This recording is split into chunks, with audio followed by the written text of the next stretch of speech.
नमस्कार विद्यार्थी मित्रांनो.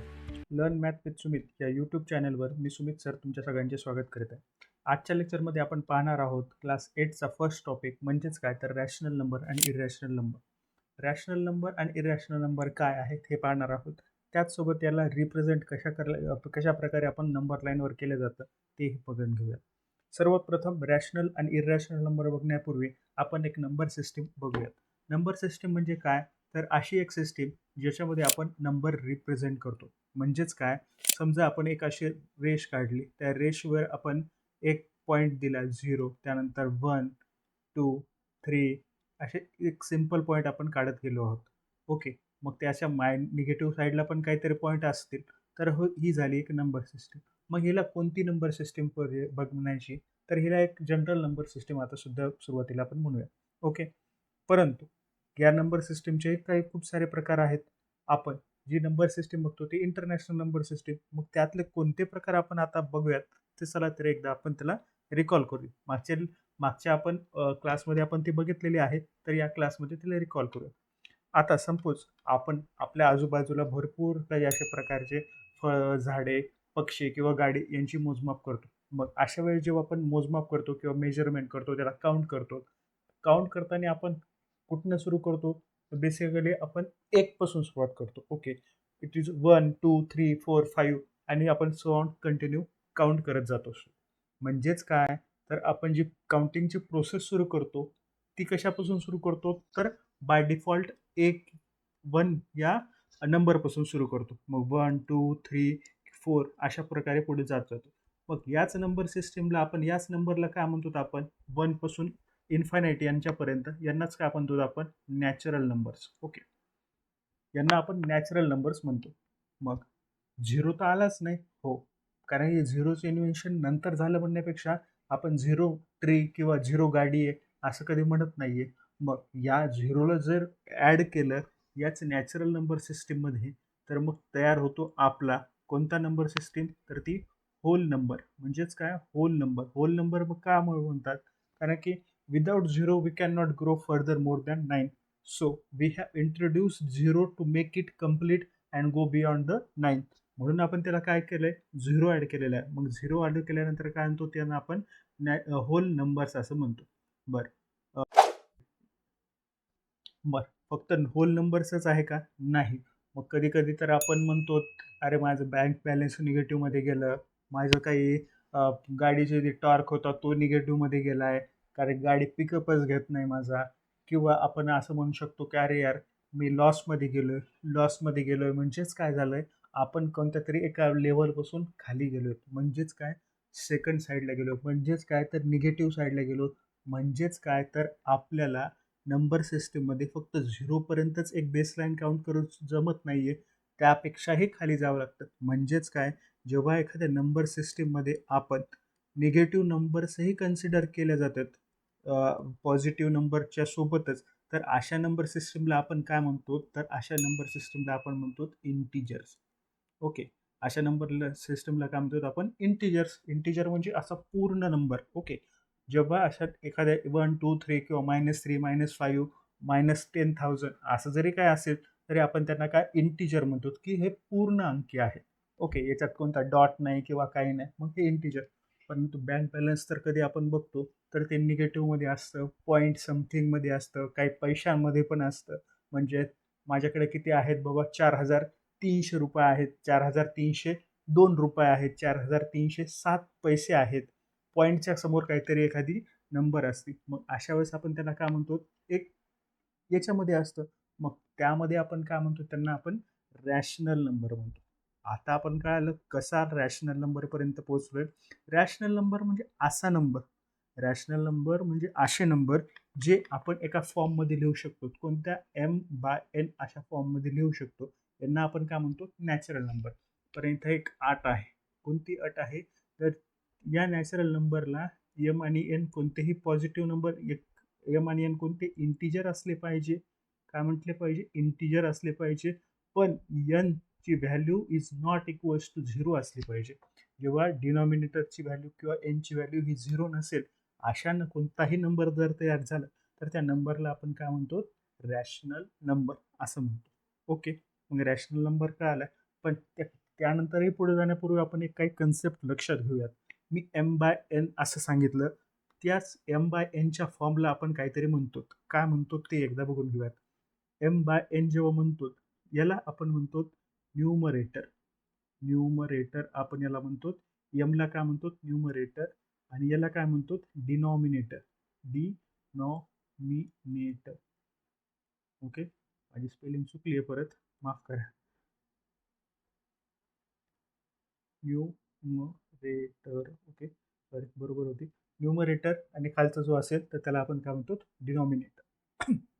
एवढा सिंपल कन्सेप्ट आहे. मग याचे एक्झाम्पल कोणते रॅशनल नंबरचे? सपोज आपण घेतला 3/5, नंतर 4/4 कन्सिडर करा, -2/3, त्यानंतर 0, त्यानंतर 4/5 असे कन्सिडर करा, 2/3 असे कन्सिडर करा. ओके, मग 3/5, 4/4, 4/4, -2/3, 0, 4/5, 2/3, हे सगळे काय झाले? तर हे झाले रॅशनल नंबरचे एक्झाम्पल. ओके, मग या रॅशनल नंबरमध्ये हे आपण बघतोय रॅशनल नंबर्स आहेत. या रॅशनल नंबरमध्ये हे काही प्रकार आहेत. ओके, मग आपण समजा इथे आपण 3/4 कन्सिडर केलं. ओके, इथं 3/5 कन्सिडर केलं. मग या 3/4 किंवा आपण 2/5/4, अजून समजा एक एक्झाम्पल घेऊयात, आपण 3/2 पण एक्झाम्पल घेऊयात. मग आपण इथं दोन प्रकारे घेऊयात, 2/3 आणि 3/2. 2/3 इथं काय झालेलं आहे? न्यूमरेटर, जो न्यूमरेटर वरचा आहे आणि डिनॉमिनेटर खालचा आहे, हे डिनॉमिनेटर हा न्यूमरेटर. मग इथं न्यूमरेटरची व्हॅल्यू ही लेस दॅन काय आहे? डिनॉमिनेटर. म्हणजेच काय, यांची जी व्हॅल्यू टोटल येईल या एका नंबरची सिस्टीम म्हणजे रॅशनल नंबरची जी व्हॅल्यू येईल, ती व्हॅल्यू कशी येईल? लेस दॅन 1 येईल. ओके, लेस दॅन 1 येणार आहे. मग लेस दॅन 1 येणार आहे म्हणजेच काय झालं? तर ही सिस्टीममध्ये जेव्हा लेस दॅन 1 व्हॅल्यू असते तेव्हा आपण तिला काय म्हणतो? Proper fraction. Okay, proper fraction असं म्हणतो. मग जेव्हा आपण आता एक्झाम्पल, सेकंड एक्झाम्पल कन्सिडर करून घेऊयात आपण 3/2. ओके, 3/2 कन्सिडर केल्यानंतर इथं हा झाला न्यूमरेटर, हा झाला डिनॉमिनेटर. मग इथं काय झालेलं आहे? डिनॉमिनेटरची व्हॅल्यू, सॉरी, डिनॉमिनेटरची व्हॅल्यू ही लेस दॅन आहे, पण न्यूमरेटरची व्हॅल्यूला, म्हणजे न्यूमरेटरची व्हॅल्यू खूप जास्त आहे. मग यांची जो आपण प्रॉपर फ्रॅक्शनमध्ये म्हणजे हे काढायला गेलं तर यांच्यामध्ये कसं येणार आपल्याला? तर ते येणार आहे समथिंग, म्हणजे आपण याला असंही लिहू शकतो, 1 म्हणजे 2/3/2ला आपण डिवाइड केल्यानंतर 2 + 1 2 + 1 बाय 2, म्हणजेच काय? 1 इंटू 1/2, 1 इंटू 1/2, 1 आणि 1/2 असंही त्याला बोललं जातं. म्हणजेच काय, आपल्याला इथं 1 प्लस व्हॅल्यू येते, म्हणजे इथंच काय व्हॅल्यू झाली? मोर दॅन 1 आहे. Okay, it is more than 1. Okay, more than 1 जी व्हॅल्यू येते इथं, मग अशाला काय म्हणणार आपण? Improper fraction. ओके, हे प्रॉपर झालं आहे का? नाही, इम्प्रॉपर फ्रॅक्शन असं झालेलं आहे. ओके, इम्प्रॉपर असं फ्रॅक्शन झालेलं आहे. मग अशा वेळेस आपण प्रॉपर फ्रॅक्शन बघितलं, इम्प्रॉपर फ्रॅक्शन. बरं, हे टाईप कशाचे आहेत? म्हणजेच काय, रॅशनल नंबरचे आपल्याकडं 2 टाईप्स येतात. हा सिलेबसचा पार्ट नाही आहे, पण जनरल एक माहिती असणार नाही, राहू द्या, कारण की हे आपल्याला नंबर सिस्टीमवर कशा प्रकारे दाखवलं जातो तिथं आपल्याला खूप उपयोगी पडणार आहे. मग रॅशनल नंबरचे किती पार्ट आहेत? 2 पार्ट पडतात. एक प्रॉपर फ्रॅक्शन आणि दुसरा कोणता आहे? तो आहे इम्प्रॉपर फ्रॅक्शन. ओके, हे दोन प्रॉपर 2 पार्ट पडतात रॅशनल नंबरचे. मग आता आपण याला नंबर लाईनवरही रिप्रेझेंट करायचं असतं. मग नंबर लाईनवर सपोज आपल्याला एक्झाम्पल्समध्ये किंवा प्रॉब्लेम सेटमध्ये आपण बघणार आहोत की भरपूर प्रकारचे आपल्याला एक्झाम्पल आहे, ते रिप्रेझेंट करायचे.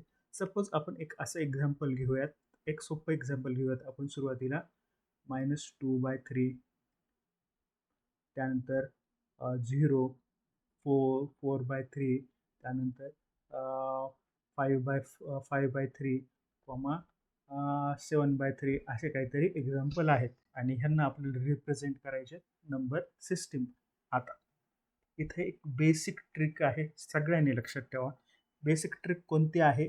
जेव्हा आपण एखादा नंबर सिस्टीमवर जो आपल्याला क्वेश्चन दिलेला आहे तो आपल्याला रिप्रेझेंट करायचा असतो, तेव्हा जनरली आपल्याला हा डिनॉमिनेटर हा कॉमन असतो तिथं, म्हणजे सगळ्यांचा जवळपास सारखा आहे. आपल्याला सारखा नसेल तर त्याची एक वेगळी पद्धत आहे. ते आता आपल्याला सिलेबसचा पार्ट नाही, आपण ती बघणार नाहीये. मग सिलेबसच्या पार्टमध्ये जो आहे न्यूमरेटर डिनॉमिनेटर सारखाच असणारे आहे. मग आपण जेव्हा नंबर सिस्टीमवर आपण एक रिप्रेझेंट करतो, ओके, तेव्हा आपल्याला आपण जेव्हा 0 काढतो, त्यानंतर आपल्याला काही अंक रिप्रेझेंट करायचे आहेत यांचे. ओके, मग हे रिप्रेझेंट करताना आपल्याला किती पार्टमध्ये करावं लागेल? सपोज इथे 1 आहे, ओके, इथे 1 ची व्हॅल्यू आहे. मग पण इथे डिनॉमिनेटरमध्ये किती दिसतो आपल्याला? सगळ्या ठिकाणी दिसतो डिनॉमिनेटरमध्ये 3 हा दिसतो. मग 1 टू म्हणजे 0 टू 1 याला आपल्याला किती पार्टमध्ये डिवाइड करायचं आहे? तर 3 पार्टमध्ये डिवाइड करायचं. ओके, मग 3 पार्टमध्ये कसं डिवाइड करणार आपल्याला? 3 पार्टमध्ये डिवाइड करण्यासाठी आपण फर्स्ट, सेकंड, मग याची व्हॅल्यू किती आहे? 1/3. याची व्हॅल्यू किती आहे? 2/3. मग याची व्हॅल्यू किती आहे? 3/3. 3/3 म्हणजेच 1. म्हणजेच आपल्याला कधीही लक्षात ठेवा, आपल्याला एक रिप्रेझेंट करण्यासाठी, दिलेला क्वेश्चन रिप्रेझेंट करण्यासाठी आपण कशा प्रकारे करणार आहोत, त्याचा अगदी डिनॉमिनेटर बघणार आहोत. आणि डिनॉमिनेटर म्हणजे आता हा झाला फर्स्ट पार्ट, हा झाला सेकंड पार्ट आणि हा झाला थर्ड पार्ट. ओके, मग आपल्याला जेव्हा रिप्रेझेंट करायचं असेल तेव्हा डिनॉमिनेटर फर्स्ट बघायचा आणि तेवढे पार्ट एक सिंगल डिजिटच्या मध्ये म्हणजे 10 to 1 मध्ये आपण किती पार्ट करणार आहोत? 3 पार्ट करणार आहोत. एवढी सोपी ट्रिक लक्षात ठेवा. ओके, त्यानंतर आपण काय बघितलं आहे, आता आपण रिप्रेझेंट करणार आहोत सगळे नंबर. ओके, मग आता सुरुवातीला आपल्याला कोणते रिप्रेझेंट करणार आहोत? ओके, सुरुवातीला आपल्याला काय? -2/3. जेव्हा मी लक्षात ठेवा, हा जो 0 नंबर आहे या झिरोच्या राईट साईडला नेहमी कोणते हे असणार आहेत? इंटिजर्स किंवा रॅशनल नंबर असणार आहेत, तर ते पॉझिटिव्ह असणार आहे. राईट साईडला कोणते असणार आहेत? पॉझिटिव्ह. ओके, आणि लेफ्ट साईडला जर कोणते असतील तर झिरोच्या लेफ्ट साईडला नेहमी असणार आहेत, तर ते निगेटिव्ह इंटिजर्स राहणार आहेत. हे एक प्रॉपर लक्षात ठेवून द्यायचं. ओके, पहिला आपल्याला कोणता दिलेला आहे? -2/3. -2/3 म्हणजे आपण इथे काय केलं? -1/1 असं लिहू शकतो सर. -1/3 त्यानंतर -2/3 म्हणजेच कुठे रिप्रेझेंट करणार? तर पहिला आपण रिप्रेझेंट करणार आहोत इथे. ओके, पहिला रिप्रेझेंट करणार आहोत आपण इथे. त्यानंतर आपल्याला कोणता दिला आहे? 0. 0 तो ऑलरेडी आहे, मग आपण 0 कुठे रिप्रेझेंट करणार आहोत? तर इथे. त्यानंतर 4/3. आता 4/3 ला आपण कशा प्रकारे लिहू शकतो? 4/3 ला आपण 1 इंटू 1/3 अशा प्रकारे लिहू शकतो. मग 1 पर्यंत पूर्ण जा. त्याच्यानंतर 1, 1च्या नंतर कोणता पाऊल? 3 पाऊल आहेत आपल्याकडे, 3 टप्पे आहेत. This are the stages. First stage, second stage, third stage. मग आपल्याला कोणतं जायचं? फर्स्ट स्टेजच्या एंडला जायचं. म्हणजेच 1 इंटू 1/3 कुठे रिप्रेझेंट करणार? इथं रिप्रेझेंट आहे. म्हणजेच 4/3 आपण इथे रिप्रेझेंट करणार. त्यानंतर कोणतं आहे? 5/3. आता 5/3चा पूर्वी आपण एकदा विचार करू. 5/3 ला आपण कशा प्रकारे रिप्रेझेंट करू शकतो? 5/3 ला 1 इंटू 2/3. मग आपण काय म्हणणार? 1 आणि 2च्या, मग इथं जो अंक आहे त्यासमोर असणार आहे, म्हणजेच 1च्या समोर असणार आहे तो. मग किती समोर असणार आहे? तो सेकंड. हा फर्स्ट झाला, सेकंड. म्हणजे इथं आपला कोणता येईल? जो रॅशनल नंबर आहे तो 5/3 येईल. त्यानंतर कोणता सांगितलेला आहे? 7/3. मग 7/3 ला आपण कशा प्रकारे लिहू शकतो? 7/3 ला 2 इंटू 1/3. 2 इंटू 1/3. मग ह्या कुठे येणार आहे? 2च्या समोर येणार आहे. म्हणजेच 2च्या समोर कोणता पार्ट? तर फर्स्ट पार्ट. म्हणजेच हा कुठे येणार आहे? 7/3. आलं का लक्षात? एकदम सिंपल सोप्या पद्धतीत आहे. चला तर मग फक्त आपण आता पुढची एक एक्झाम्पल बघूयात, तो कसं रिप्रेझेंट करायचं. सपोज आपण लक्षात घ्या, एक काहीतरी एक्झाम्पल आहे. 3-3/5 कॉमा 4/5. त्यानंतर आहे किती? 11/5. सॉरी, एक कन्सिडर करून घ्या आपण. 11/5 नंतर 16/5 आणि 27/5. ओके, मग आता तुम्ही म्हणता ह्यांना तर रिप्रेझेंट कसं करायचं? मला तर काय कळतच नाही. सोपीट, टेन्शन घ्यायचं. फर्स्ट स्टेज काय आहे? आपण डिनॉमिनेटर कोणता आहे तो बघून घ्यायचा आधी. डिनॉमिनेटर काय आहे इथं? 5. मग आपल्याला 0 to 1 आपल्याला काय बघितलेलं होतं 0 to 1 मध्ये आपण किती पार्टमध्ये डिवाइड करायचं आहे आपण सांगितलेलं आहे. जेवढे डिनॉमिनेटर असतील तेवढे पार्ट करायचे. डिनॉमिनेटर किती आहे 5 पार्टमध्ये आहे. म्हणजेच आपण किती इथं रेषा काढणार 1 2 3 4 म्हणजे इथं काय झालं आहे हे घे 0 1/2 2/2 3/2 आणि इथे अजून एक 4/2 म्हणजेच इथं किती येणार 1 2 1 पार्ट 2 पार्ट 3 पार्ट 4 पार्ट आणि हे 5 पार्ट फिफ्थ पार्ट हा झाला. म्हणजेच आपण कशा प्रकारे रिप्रेझेंट करणार असो इथं किती हे बघा हे एक पॉईंट झालेला आहे, हा सेकंड आहे, हा थर्ड आहे आणि इथं फोर्थ आहे आणि हा लास्ट 5 आहे. जो म्हणजे 5/5 आपण याला आपण कसं लिहू शकतो 5/5 ला 5/5 ला 1 लिहू शकतो म्हणजे आपण तो इथे रिप्रेझेंट करू शकतो. मग आपल्याला जेवढा डिनॉमिनेटर दिलेला असेल कोणताही डिनॉमिनेटर मग तो कशा प्रकारे रिप्रेझेंट करायचा तो लक्षात ठेवा. 0/1 मध्ये आपण किती पार्ट तयार करणार 1 2 3 4 आणि 5 ओके. मग किती झाले 5 पार्टमध्ये डिवाइड करणार 1 2 3 4 आणि हा 5 पार्टमध्ये आपण काय करणार आहोत याला डिवाइड करणार आहोत. इतकं सोपं आहे. अजून एक एक्झाम्पल घेऊन आपण समजून घेऊयात. अजून एक सपोज आपल्याला एक्झाम्पल दिलेलं आहे 3/7 14/7 त्यानंतर 16/7 -2/7 असं दिलेलं आहे. मग इथं आपण किती पार्टमध्ये डिवाइड करणार आहोत पॉज करा आणि तुम्ही विचार करा. ओके विचार केलाय चला तर मग आपण बघूया. सपोज अशी एक नंबर सिस्टीमची लाईन आहे. मग त्याला आपण किती पार्टमध्ये डिवाइड करायचं आहे तर त्याला आपण सपोज आज 0 to 1 असं काहीतरी आहे एक कन्सिडर करा. त्याला आपण किती पॉईंटमध्ये इथं डिनॉमिनेटर आहे 7 मग 7 पार्टमध्ये डिवाइड करायचं 1 2 3 4 5 6 आणि हे 7 1 2 3 4 5 6 आणि 7 पार्टमध्ये डिवाइड झालं. म्हणजेच आपण रिप्रेझेंटेशन ऑन लाईन कशा प्रकारे आहे ते आपण करू शकतो. ओके या लेक्चरमध्ये आपण एवढंच बघूयात. याच्या पुढील लेक्चरमध्ये आपण याचा जो प्रॉब्लेम सेट आहे तो कशा प्रकारे सॉल्व करायचा तो आपण बघूयात. थँक्यू. विद्यार्थी मित्रांनो जर तुम्हाला व्हिडिओ आवडला असेल तर लाईक नक्कीच करा व चॅनलला सबस्क्राईब करा. थँक्यू.